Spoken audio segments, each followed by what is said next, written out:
Hi, Paul Sackis, Good News Planet. I'm speaking to Stephen Fantel. Hi, Stephen. How are you? Very good, Paul. Thank you. Stephen's a good man, a founder of peaceday.tv. Yay, good man. Tell us about it. Peaceday.tv serves to build a culture of peace, working closely with the Culture of Peace Initiative, Unity Foundation in particular, on our annual main event, which is the Peace Day Global Broadcast, documenting and sharing Peace Day activities around the world. Although we also broadcast year-round for any nonprofit, humanitarian, educational, or spiritual organization that isn't in a position to leverage technology specifically. So we provide this as a broadcasting channel for them year-round. And the idea really with peaceday.tv is to make every day a peace day.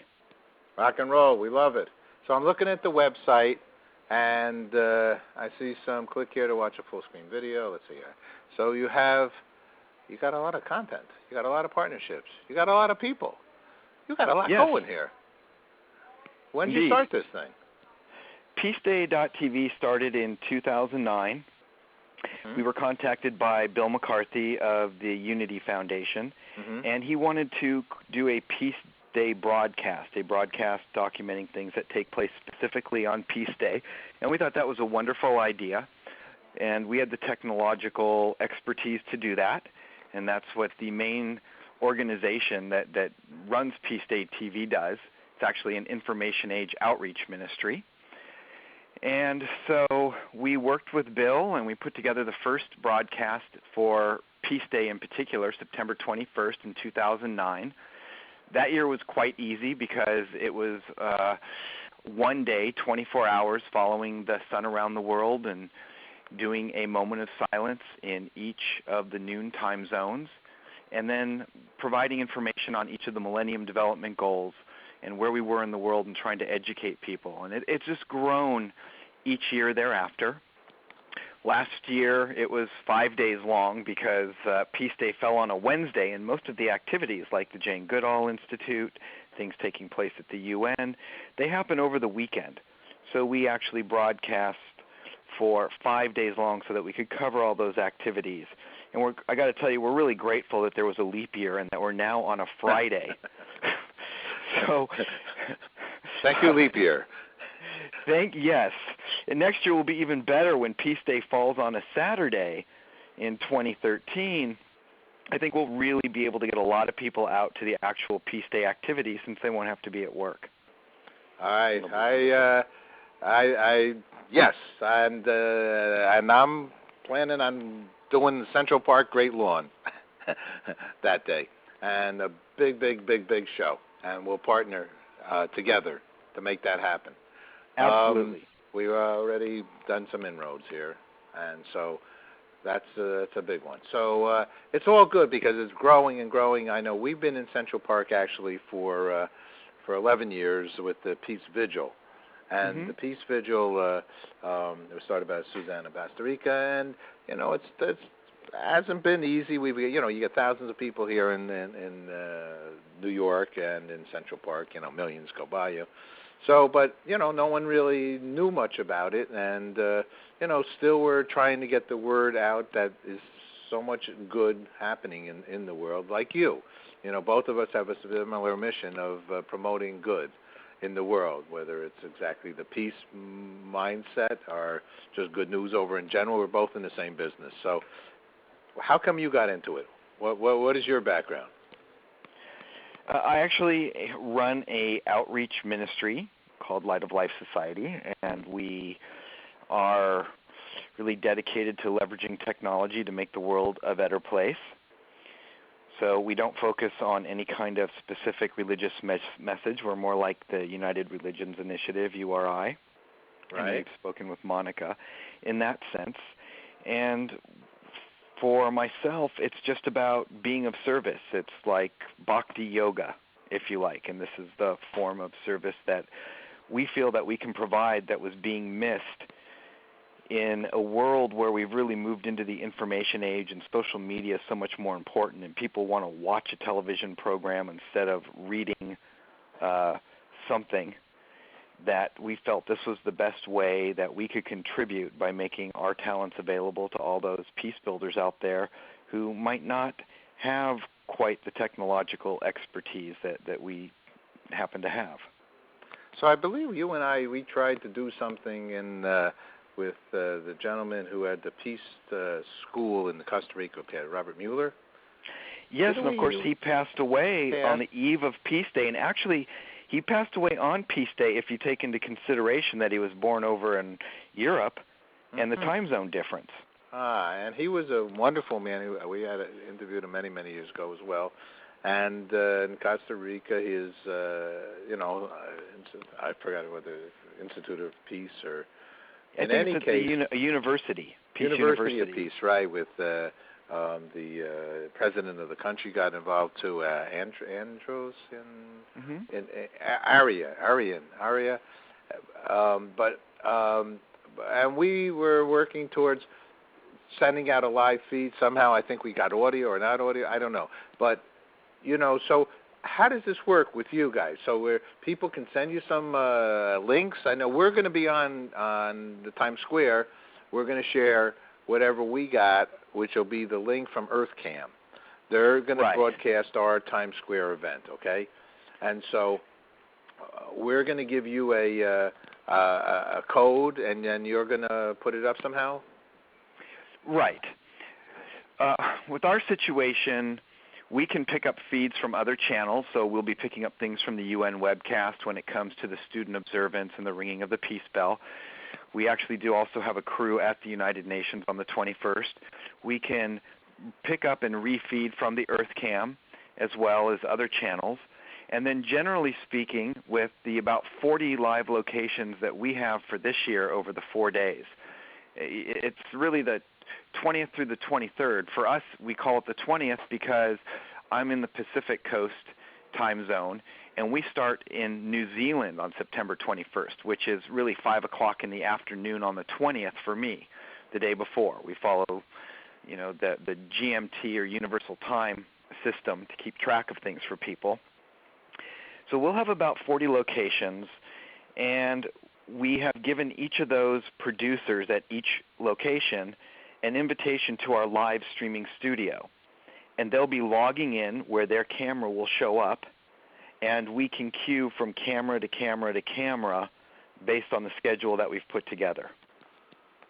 Beautiful. So now I'm looking at your website, peaceday.tv, okay? And so on, let's say, the 21st, okay? You're going to, I'm looking at your, let's call it the main, we call it our Today's Good News, your main screen, okay, to watch from. Is that where you're going to show the what's happening worldwide? Do you put it into that screen on your peaceday.tv? Yes, and here's the interesting part. I mean, if you put your mouse over the player, then you can go to full screen. But our player is embeddable on anyone's website. It's currently on over 500 websites.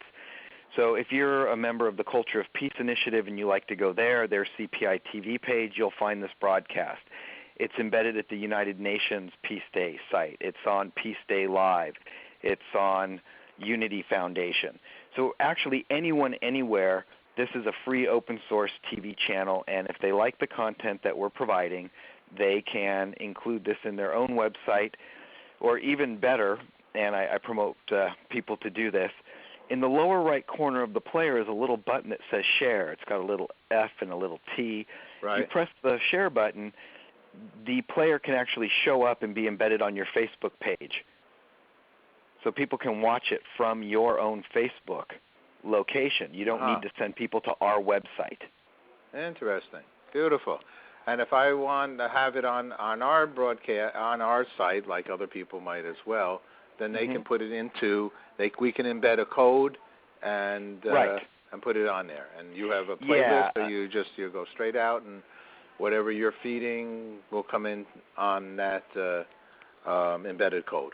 That's precisely right. You just hit that share button, a little list will show up, and one of them is embed, and then you can choose. Once you click that, it takes you to a page, and you do a 3-step process. Pick the player size, the border color that you want so it matches your website, and whether or not you want the global chat widget, and click Get Embed Code, it shows up, copy it, put it on your page, and now you are broadcasting. So everybody out there in viewerland, I wanted to make sure we all talk about things like this because the content, it always boils down. Our good friend is very knowledgeable on the process of technology, using technology for its full extent. That's beautiful, Stephen. I love it. But what I love more than the technology is what you're saying. The content of what you're broadcasting, peace, and the good people that are involved with the world of peace and positive content, the good news of everybody, that's where I applaud you. Because we can all get technology. It's like we can all have bombs, but we don't need them. But, you know, what we need is to promote the fact of the goodness of humanity, and that's what you guys are doing. Thank you for doing that. It's our pleasure, and we love what you do, too. I mean, it is really so important at the end of the day that what people put out in their consciousness and focus on is something good versus something negative, because all of those thoughts and emotions and feelings, all of it goes out into the field and creates the reality that we all have to share in this world. No doubt about it. Stephen, is there something else we should share right now with peaceday.tv with our audience? I think I'd be a little remiss if I didn't mention some of the people who would be on the broadcast and are really making it possible, because they're the ones providing the content to us. Great, sure.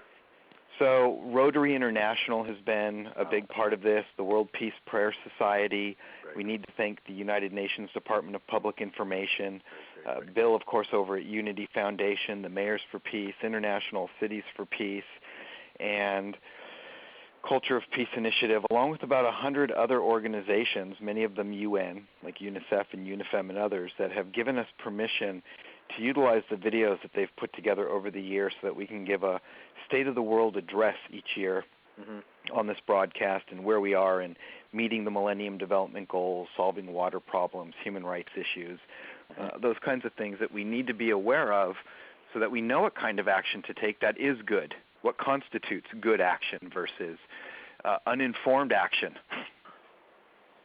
I'm with you. We're all the similar kinds of things and all the similar organizations we're extraordinarily fond of and are praying their continuance of doing the good things that they do, plus the Millennium Goals. I guess for 10 years I had, or whatever, many years I had the bracelet on the Millennium Goals, and 2015 is coming up pretty soon, so we want to hopefully be further ahead, and we are already, and more further ahead on it, right now at 2012. We got 3 years, and they have some very wonderful goals. If we could live the Millennium Goals as declared by the United Nations, we would be in one euphoric world.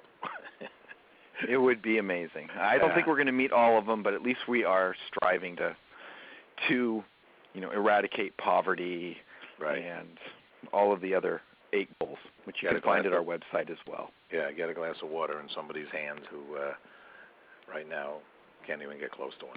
So lots of good things, good clean water, so on and so forth. All right, wow, what an honor. I'm so happy we're getting a chance to talk together here and to share your good thoughts. Last question, what's good news for you, Stephen? It is that there are so many people that are aware now of not only the International Day of Peace, but are really taking positive actions in their lives, everything from small things like recycling when maybe they didn't, to being a little more aware of violence that could be stopped, things like bullying, and just being kinder to everybody. And that, attention is being brought to this, that we at least have a day where nonviolence, whether it's in the home or it's between countries, is recognized and celebrated by so many people around the world. Fantastic. Thank you so much. Thanks for what you're doing, and you're a good guy. I started with that, and I'm going to end with that. Stephen, thanks.